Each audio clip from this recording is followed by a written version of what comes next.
जय हिंद दोस्तों आज की ये जो क्लास है ये पार्ट 2 है किसका, तो चक्रवर्ती ब्याज का, ठीक है, कंपाउंड इंटरेस्ट का, सीआई का।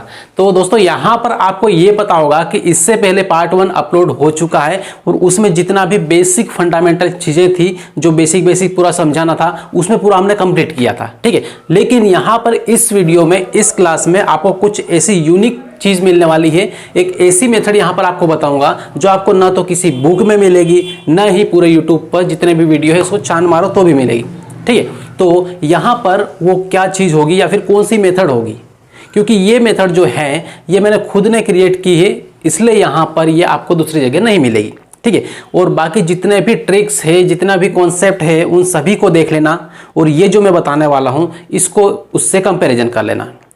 सबसे कम टाइम में आंसर किस मेथड से, किस कॉन्सेप्ट से निकलता है, यह आप खुद अनुमान लगा लोगे, आपको खुद को क्लियर हो जाएगा। स्टार्ट करें।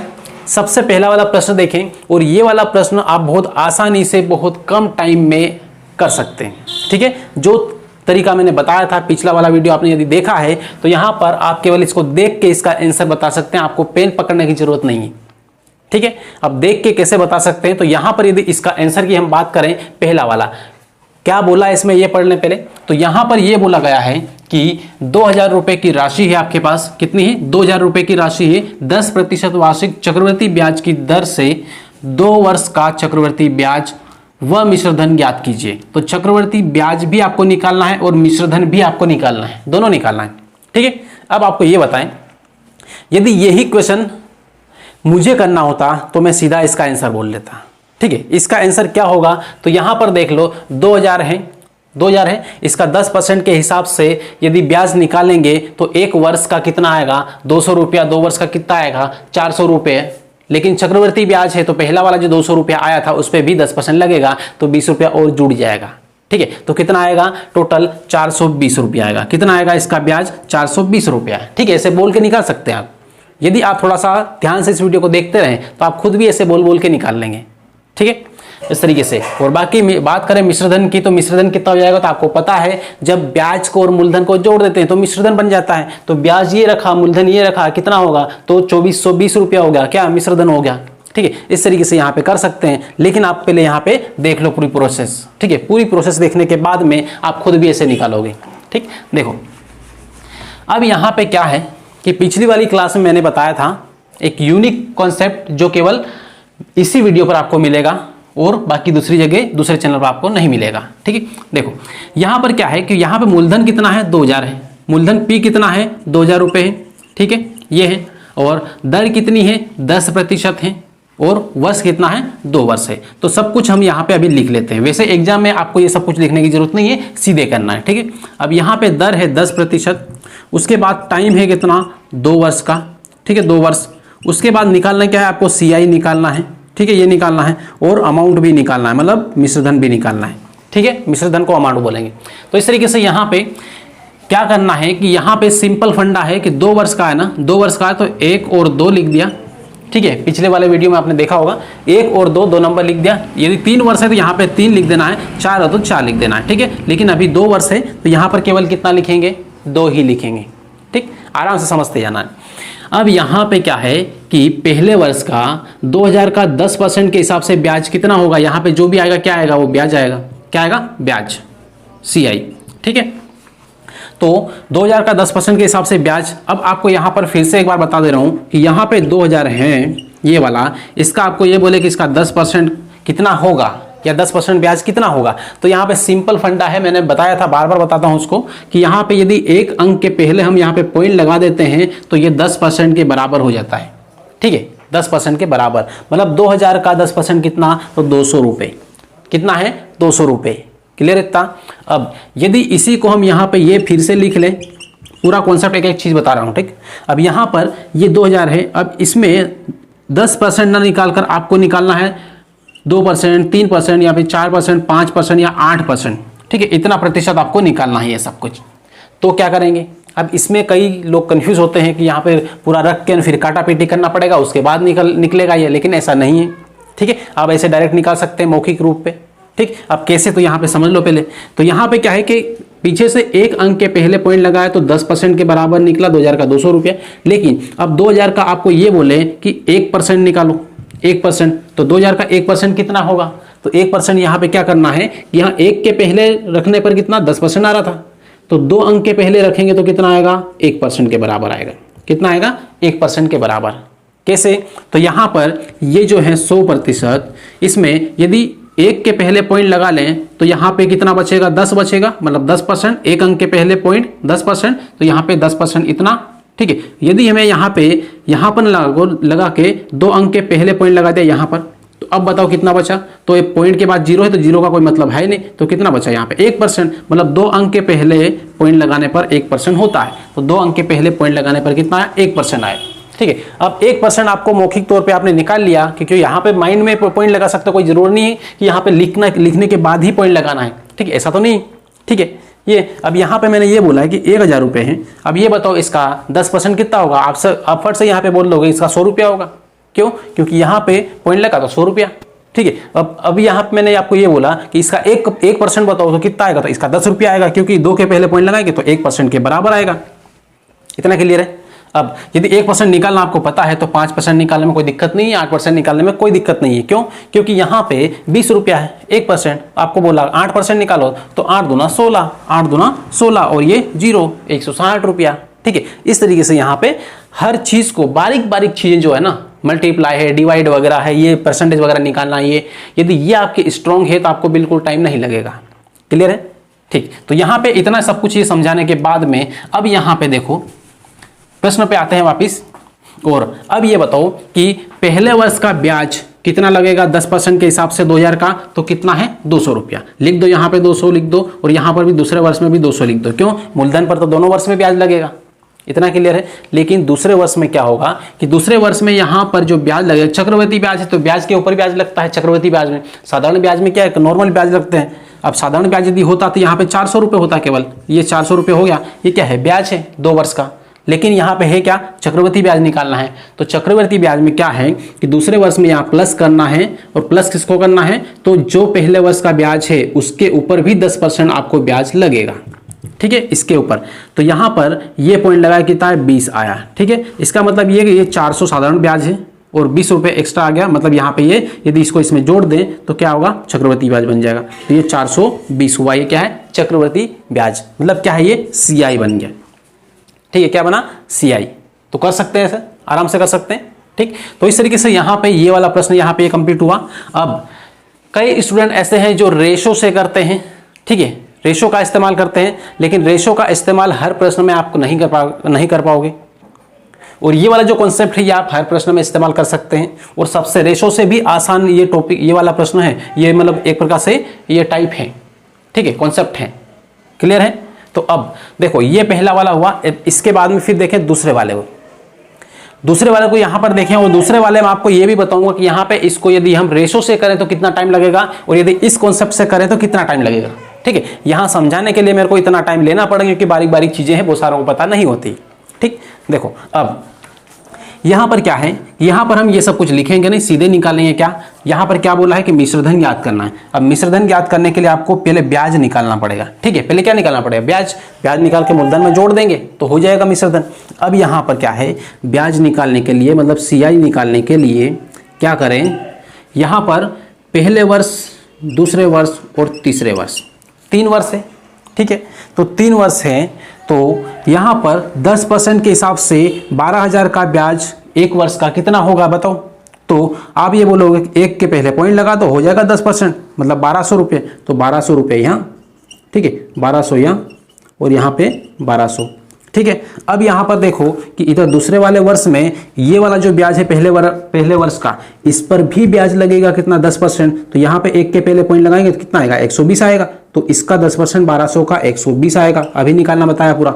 उसके बाद फिर यहाँ पर देखेंगे तो यहाँ तीसरे वर्ष में इस पर भी ब्याज लगेगा, इस पर भी ब्याज लगेगा और 120 पर भी ब्याज लगेगा। जितना भी ब्याज है पहले उन सब पे ब्याज लगेगा। तो 1200 का कितना आएगा? 10% 120 आएगा। इस 1200 का भी कितना आएगा? 120 आएगा। तो 120 कितना होगा? 240 हम एक साथ में लिख दें। है ना, एक साथ में लिख दें, अलग अलग लिखने की जरूरत ही नहीं। उसके बाद अब इन दोनों का तो ये 240 हुआ, लेकिन इसका 10% कितना होगा, तो इसका 10% यहाँ पर ये 120 है, यहाँ पॉइंट लगा दो तो कितना आया 12, ठीक है, इस तरीके से। तो ये हो गया।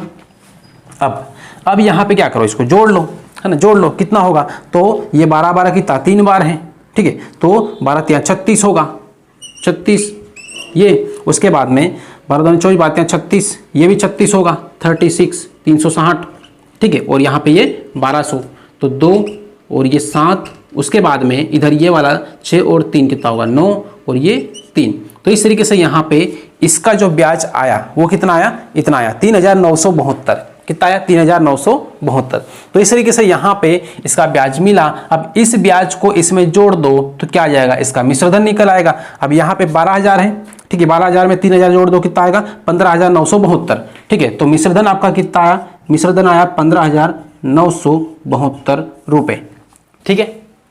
इस तरीके से यहाँ पे ये निकल गया, क्लियर है।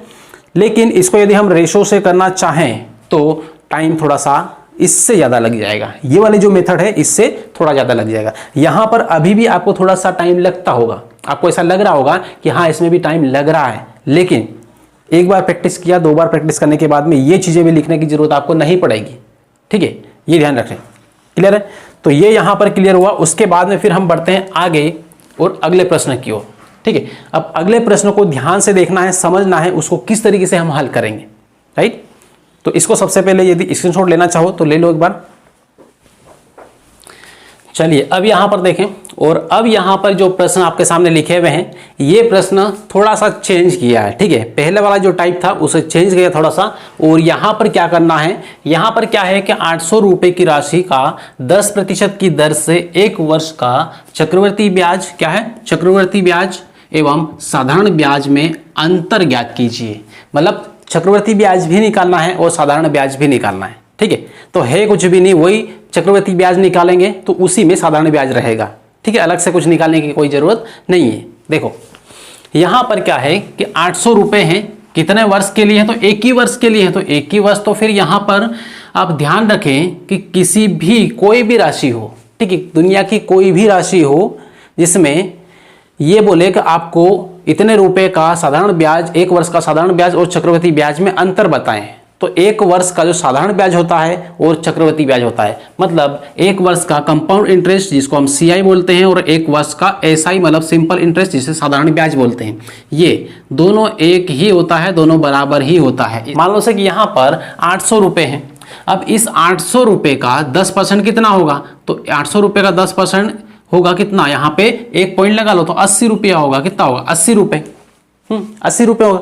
अब दूसरे वर्ष में जब जाएंगे तभी तो ब्याज के ऊपर ब्याज लगेगा, अदरवाइज ब्याज के ऊपर ब्याज लगेगा ही नहीं, पहले वर्ष में तो कोई ब्याज लगता नहीं है, ठीक है। तो इस तरीके से यहाँ पे साधारण ब्याज और चक्रवर्ती ब्याज में कोई अंतर नहीं है, यहाँ पे अंतर क्या है, 0 है, कुछ भी नहीं, क्योंकि दोनों क्या है, बराबर है। अब साधारण ब्याज निकालेंगे तो ये भी 80 है, ये CI भी 80 आएगा और साधारण ब्याज भी कितना आएगा 80 आएगा, दोनों बराबर आएगा, कोई 0 नहीं, मतलब कोई अंतर नहीं होगा, मतलब शून्य अंतर यहाँ पे बोल सकते हैं। कितना अंतर है, शून्य अंतर, ठीक। तो इस तरीके को हम थोड़ा सा चेंज कर लें, ठीक है, थोड़ा सा इसको बदल लें। यहाँ पर 1 वर्ष लिखा ना, इस 1 वर्ष की जगह हम इसको ये कर लें कि यहाँ पर 2 वर्ष कर लें, ठीक है, कितना कर लें 2 वर्ष, राइट। अब 2 वर्ष यहाँ पर कर लिया, 2 वर्ष करने के बाद में अब देखें यहाँ पर अब इसका अंतर क्या होगा, ठीक है। तो प्रश्न में अब यहाँ पे हमने कर दिया है 2 वर्ष, ठीक है, क्या रहेगा 2 वर्ष। यहाँ पर ध्यान रखना है कि ऑप्शन में आपको लिखा हुआ आएगा शून्य अंतर, शून्य अंतर, ठीक है, ऐसा आएगा जब 1 वर्ष यहाँ पे लिखा हुआ रहेगा तब, तो आपको शून्य अंतर वाले पे ही लगाना है, ऐसा नहीं कि कोई भी नहीं पे लगा दें, ठीक है। चौथा ऑप्शन कोई भी नहीं ये भी रहेगा तो उस पर नहीं लगाना है, यहाँ पर शून्य अंतर वाले पे लगाना है, ठीक है, मतलब कोई अंतर नहीं, क्लियर ये है। तो अब यहाँ पर 2 वर्ष के हिसाब से करके देखें तो ये देखो, अब यहाँ पे कर दिया 2 वर्ष और 2 वर्ष के बाद में अब यहाँ पे देखो, जब 2 वर्ष बोले तो आपको सिंपल ये करना है, 1 और 2 लगा देना है, ठीक है, यही करते हैं। अब 1 और 2 मतलब 2 वर्ष हो गया। अब पहले वर्ष का कितना 10% के हिसाब से 800 रुपये का, ये 800 रुपये है, 1 के पहले पॉइंट लगाया 80 रुपये आया पहले वर्ष का, ठीक है, 80 रुपया पहले वर्ष का। और साधारण ब्याज दूसरे वर्ष का भी कितना होगा 80 रुपया ही होगा। इसका मतलब ये है कि ये क्या है, साधारण ब्याज है, 80 80 कितना होगा 8 8 16, ठीक है, 160, ये क्या है SI है, साधारण ब्याज है, ठीक, साधारण ब्याज ये आया। अब बात करें हम किसकी, चक्रवृद्धि ब्याज की, तो चक्रवृद्धि ब्याज कितना होगा, तो चक्रवृद्धि ब्याज में क्या होता है कि दूसरे वाले वर्ष में ये मूलधन पर 80 रुपये तो लगा, ठीक है, ये कितना 800 के ऊपर 10% कितना 80 रुपये यहाँ पे लगा, लेकिन जो पहले वर्ष का ब्याज था इस पर भी 10% लगेगा, तो इस पर 10% यहाँ पर कितना होगा, तो एक के पहले पॉइंट लगा तो कितना आएगा 8 आएगा, ठीक है 8 आएगा।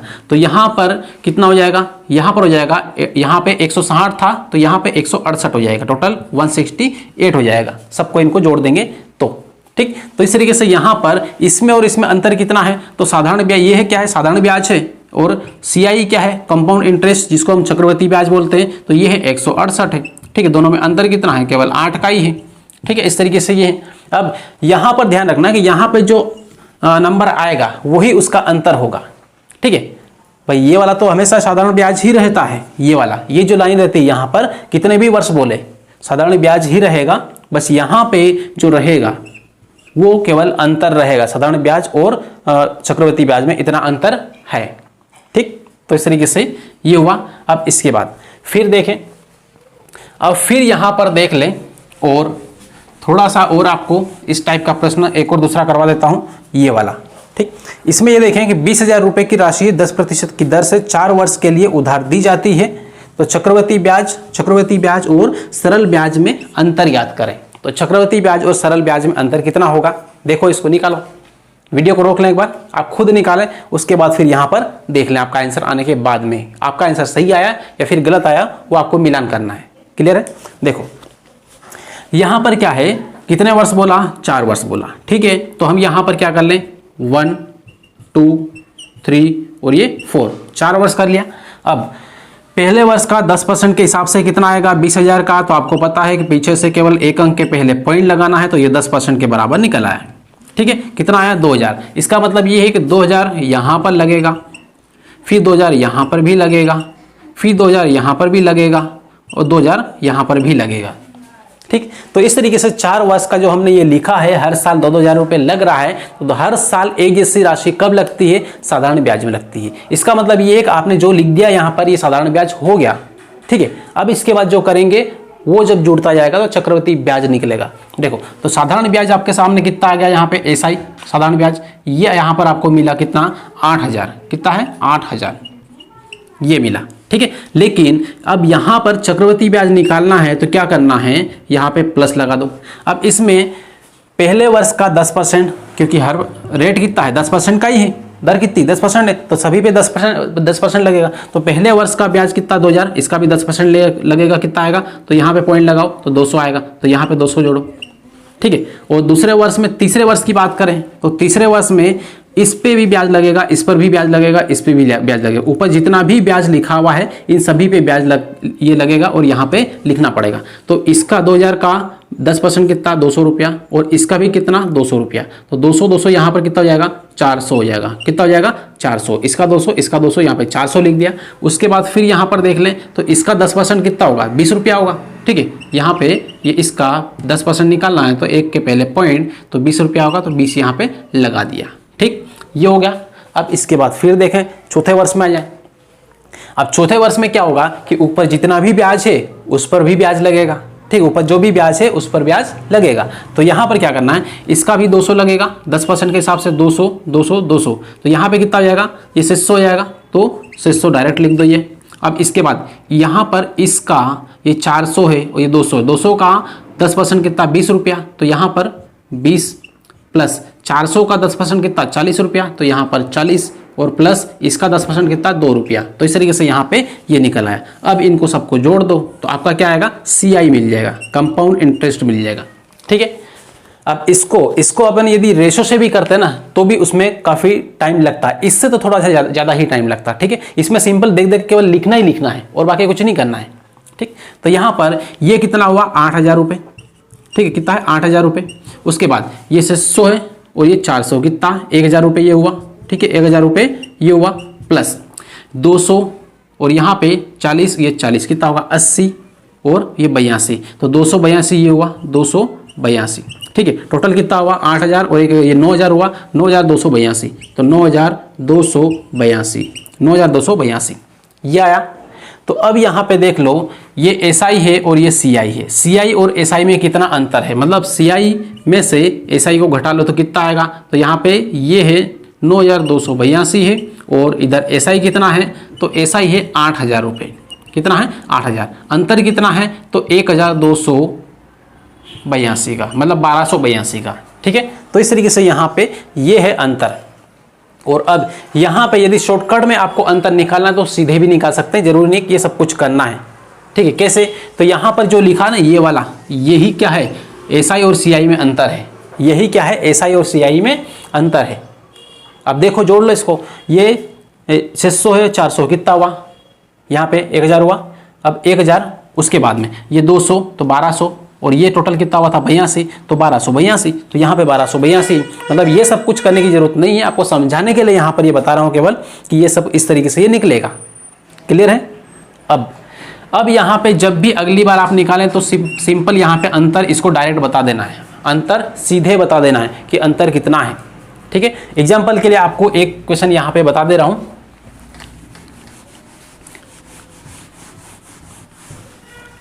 चलिए देखो, यहाँ पर सिंपल हमने लिया कि कोई मूलधन दिया हुआ आपको 1000 रुपये। ठीक है, 1000 रुपये मूलधन दिया हुआ है और रेट आपको दिया है 10% और टाइम आपको दिया है 2 वर्ष। कितना है, 2 वर्ष ये दिया हुआ है टाइम। अब यहाँ पे आपको ये बोला है कि एसआई और सीआई में अंतर निकालें, सीआई माइनस एसआई इनका अंतर आप ज्ञात करें, ये बोला है। ठीक है, ऐसा ही प्रश्न है। तो अब यहाँ पे क्या करना है, 2 वर्ष का है, पहले ये लिख लें। कितना, 2 वर्ष का 10% के हिसाब से कितना होगा, 100 रुपया होगा, तो 100 रुपया होगा। ठीक है, 100 रुपया, यहाँ पर भी 100 रुपया होगा। लेकिन जो इनका अंतर होगा वो अंतर कितना, पहले वाले का ब्याज दूसरे वाले में लगेगा, क्योंकि ब्याज का भी ब्याज लगेगा, तो इसका 10% कितना, 10 रुपया। इसका मतलब सीधा ये है कि इन 100 को इनको नहीं जोड़ना है, क्योंकि ये साधारण ब्याज है। अंतर कितना है, अंतर है केवल 10 रुपये। अंतर कितना है, 10 रुपये। जो यहाँ पर आए वही अंतर है किसका, सीआई और एसआई का, इनका अंतर 10 रुपये। ठीक है, इतना शॉर्टकट है। पहला वाला आपको समझाने के लिए पूरा डिटेल में बताया है। ठीक है, लेकिन उसको प्रैक्टिस करने के बाद शॉर्टकट बना देना है। क्लियर है। तो यहाँ पर ये वाला टाइप कंप्लीट हुआ। अब इसके बाद में एक टाइप और लेते हैं अगला। ठीक है, जो इससे थोड़ा सा आगे बढ़ते हैं एक कदम, लेकिन उससे पहले यदि आपको इसको लिखना है तो लिख सकते हैं। अभी फिलहाल यहाँ पे हमने मिटा दिया है, थोड़ा सा वीडियो को रिवाइज करके आप स्क्रीनशॉट ले सकते हैं। चलिए दोस्तों, तो अब यहाँ पर ये वाला जो टाइप है ये अगला टाइप है और कुछ अलग प्रकार के प्रश्न है। ठीक है, चक्रवृद्धि ब्याज में, और इस टाइप के प्रश्न काफ़ी पूछे गए हैं। सिंपल प्रश्न है, लेकिन यदि सही तरीके से आपको टेक्निक पता है इसके आंसर निकालने की तो बहुत सरल है। अदरवाइज ये वाले प्रश्न काफ़ी गलत होते हैं।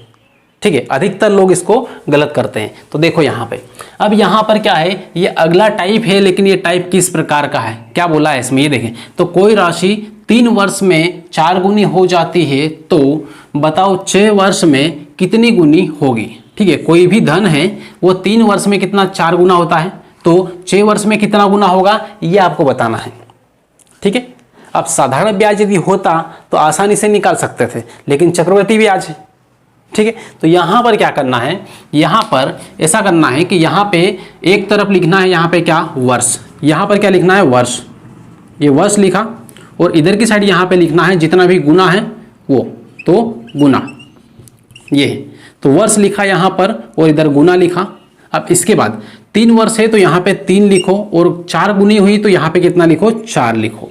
ठीक है, अब यहाँ पर क्या करना है, जितना भी गुना है तो यहाँ पर पहली बार ये लिखा तो 1 यहाँ पे घात लगाना है। कितनी घात लगाना है, 1।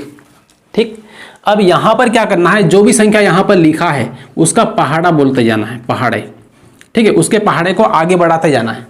ठीक, और इसकी घात को आगे बढ़ाते जाना है, बस यहाँ पे ये करना है। तो 3 के बाद क्या आएगा, 3 दूना 6 आएगा और यहाँ पे 4 की घात कितनी आएगी, अगली बार 2 आएगी।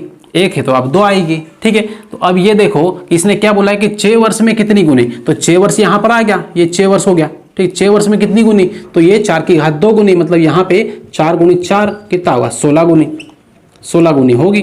ठीक है, इस तरीके से तो आपका जो आंसर आया कितना, 16 आया। क्लियर है।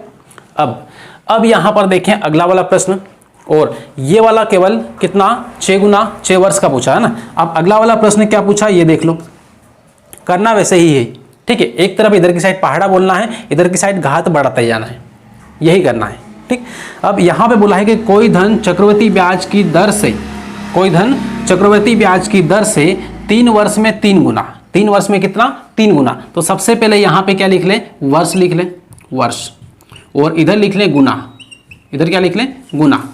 अब यहाँ पे 3 वर्ष है तो 3 वर्ष पहले लिखें, और कितना गुना है 3 गुना, तो 3 यहाँ पे लिखें और 3 की घात 1 लगा लें, घात लगाना बिल्कुल ना भूलें, ठीक। अब यहाँ पे इधर की साइड आपको पता है कि यहाँ पे क्या बोलना है, पहाड़े बोलना है, क्या बोलना है, पहाड़े, पहाड़ा, पहाड़ा बोलना है। 3 3 दूना 6 आएगा और 3 3 9 आएगा। अब इधर यहाँ पे घात बढ़ाते ही हो, तो यहाँ पे 3 की घात 1 थी, अब 3 की घात 2 जाएगी तो कितना आएगा 9 होगा, ठीक है 9। और यहाँ पर फिर यहाँ पे कितना बोला, क्या है पूछा, क्या है कि अब 3 वर्ष में 3 गुना हो तो बताओ उसी दर से कितने वर्ष में 9 गुना हो जाएगा। अब 9 गुना कितने वर्ष में हो जाएगा, तो आपको यहाँ पर पता है कि 9 गुना तो 6 वर्ष में ही हो गया यहाँ पे कंप्लीट, ठीक है, आगे बढ़ने की जरूरत ही नहीं है, ठीक। तो इस तरीके से 6 वर्ष में 9 गुना हो जाएगा, कितना 9 गुना, ठीक है, कितना वर्ष में 6 वर्ष में। तो ये आपका आंसर हो गया, ठीक है, आंसर क्या हो गया 6 वर्ष, ठीक 6 वर्ष, ये आपका आंसर हो गया, आगे बढ़ने की कोई जरूरत नहीं है, ठीक है। अब इसके बाद में फिर अगला प्रश्न देखें, और अगले प्रश्न में क्या बोला है ये देख लें। इसमें ये बोला है कि कोई धन CI मतलब चक्रवृद्धि ब्याज की दर से 4 वर्ष में 2 गुना, कितने वर्ष में 4 वर्ष में, तो यहां पर लिखें वर्ष और यहां पे गुना, ठीक है गुना। अब 4 वर्ष कितना गुना, 4 वर्ष में 2 गुना हो रहा है, ठीक है, तो यहां पर क्या लिखें 2 और 2 की घात कितनी 1, ठीक, ये आएगा। अब इसके बाद तो कितने वर्षों में 16 गुना हो जाएगा, ठीक है, 4 वर्ष में 2 गुना हो रहा है तो कितने वर्षों में 16 गुना हो जाएगा ये बताना आपको। 16 गुना करना है, मतलब यहाँ पे इधर की साइड क्या लाना है 16 लाना है, इधर से की साइड यहाँ पे कितना 9 गुना पूछा था पहले, तो यहाँ पे 9 लाए थे और रुक गए थे, ठीक है, तो यहाँ पे 16 लाना है। तो अब यहाँ पे देखो, अब 4 का पहाड़ा बोलना है, 4 4 दूना 8, ठीक है, 4 तिया 12, और इसके बाद में फिर आगे बढ़े तो 16 आएगा। तो यहाँ पर यदि हम करेंगे 2 की घात कितनी लगेगी 2, फिर 2 की घात कितनी लगेगी 3, और यहाँ पे 416 वर्ष, और फिर यहाँ पे 2 की घात कितनी, यहाँ पे 3 लगी तो इधर की साइड क्या लगा दें 2 की घात 4, 2 की घात 4, तो 2 की घात 4 यहाँ पे करेंगे तो कितना गुना होगा, तो देख लें, तो 16 वर्ष से 2 की घात 4 का मतलब भी होता है 16, ठीक है 16, इसका मतलब ये 16 वर्ष में 16 गुना होगा, 16 वर्ष और 16 गुना, क्लियर है इतना।